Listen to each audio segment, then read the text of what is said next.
Halo semua, perkenalkan kami dari kelompok 5 kelas 11 MIPA Harapan Bangsa.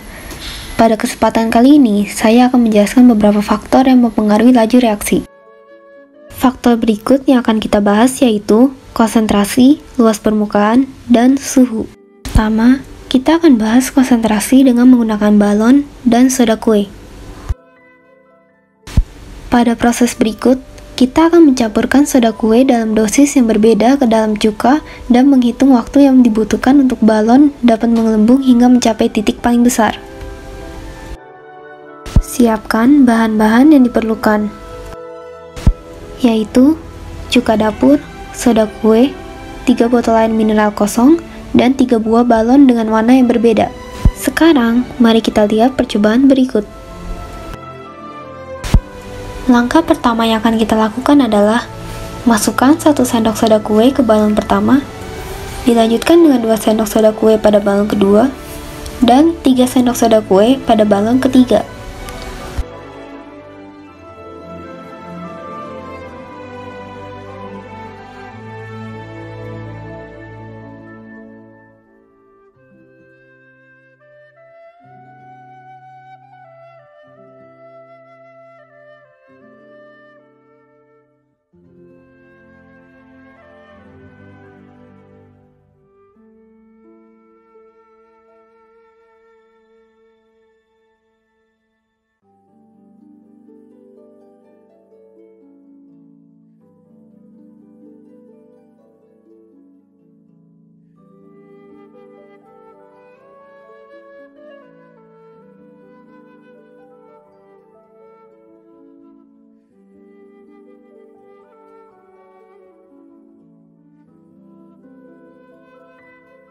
Berikutnya, masukkan cuka ke dalam 3 botol air mineral dengan jumlah volume yang sama.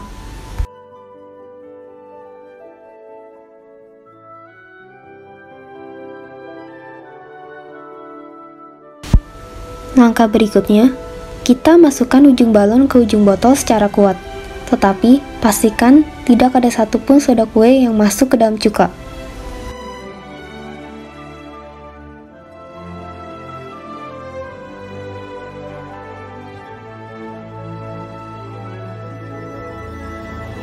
Setelah itu, angkat balon, lalu amatilah reaksi soda kue yang masuk ke botol dan bereaksi dengan cuka. Secara bersamaan, hitung waktu yang dibutuhkan untuk balon dapat menggelembung hingga paling besar menggunakan stopwatch.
Hasil pengamatan tersebut adalah ketika soda kue dituangkan dan menyatu dengan cuka, terjadi gelembung-gelembung yang banyak pada botol sampai naik ke balon.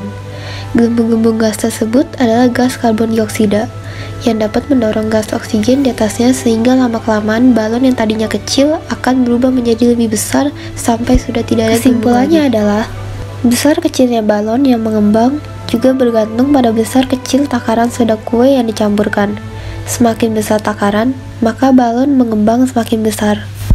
Reaksi tersebut dapat dirumuskan menjadi CH3COOH aqueous ditambah NaHCO3 aqueous menjadi CH3COONa aqueous ditambah H2O liquid ditambah CO2 gas. Berikutnya, Mari kita coba percobaan konsentrasi dengan kulit telur dan cuka.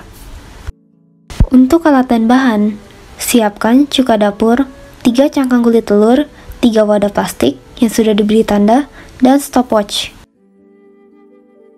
Sekarang, mari kita coba percobaannya. Isi cuka dari botolnya sampai garis untuk wadah pertama. Isi cuka yang diencerkan dengan air pada perbandingan 1:1. Isi juga cuka yang diencerkan pada perbandingan yang berbeda, yaitu 2:1. Kemudian, masukkan masing-masing cangkang telur ke wadah secara bersamaan dan mulailah stopwatch.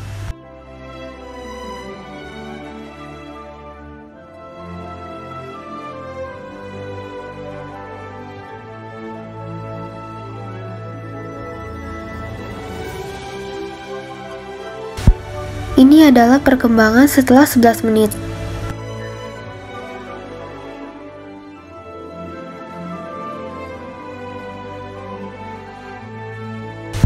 Perkembangan setelah 1,5 jam, dapat dilihat cangkang wadah 1 dan 3 sudah mulai beraksi.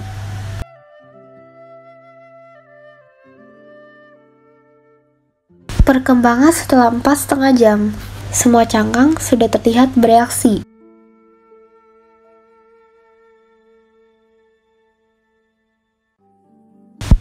Setelah 6,5 jam, terlihat cangkang 1 memiliki reaksi terbesar.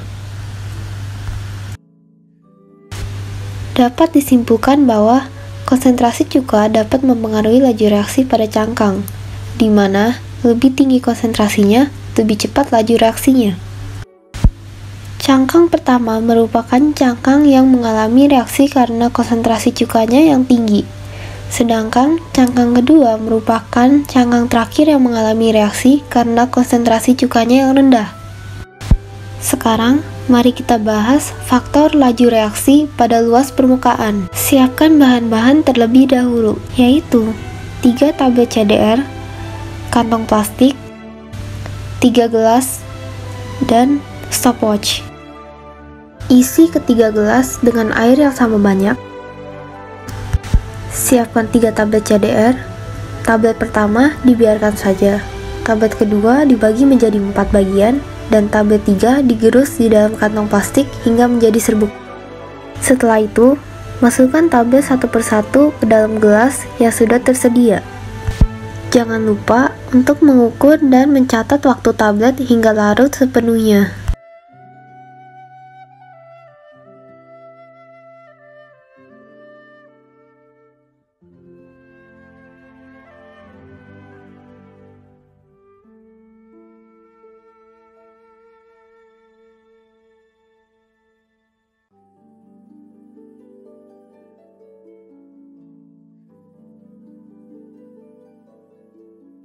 Berikut adalah hasil waktunya. Dari hasil pengamatan berikut, terlihat CDR dalam bentuk tablet utuh memiliki luas penampang yang paling kecil, sehingga waktu reaksi merupakan yang paling lama. Sedangkan CDR dalam bentuk serbuk memiliki luas penampang paling besar, sehingga waktu reaksi merupakan yang paling cepat. Kesimpulannya adalah, semakin luas penampangnya, maka lebih cepat pun terlarutnya. Yang terakhir, kita akan bahas percobaan dengan suhu. Bahan-bahan yang diperlukan yaitu gelas plastik, air, CDR, dan stopwatch. Yang akan dilakukan adalah mencampurkan tablet CDR ke dalam air yang suhunya berbeda-beda dan menghitung waktu masing-masing tablet untuk terlarut sepenuhnya dalam air. Siapkan 3 buah gelas plastik, lalu isi ketiga gelas dengan air dingin, air normal,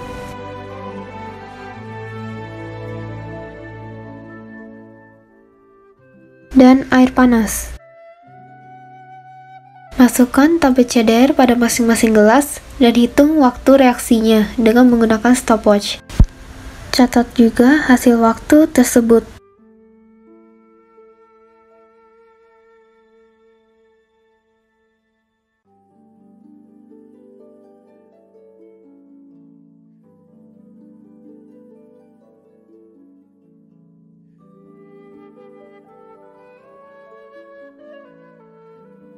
Berikut adalah hasil dari percobaannya. Di sini dapat terlihat, kenaikan suhu menyebabkan meningkatnya energi kinetik dan membuat partikel akan bergerak lebih cepat. Hal ini dibuktikan bahwa pelarutan biasa paling cepat terjadi pada air yang bersuhu paling tinggi. Sekian praktikum dari kami. Terima kasih sudah menonton.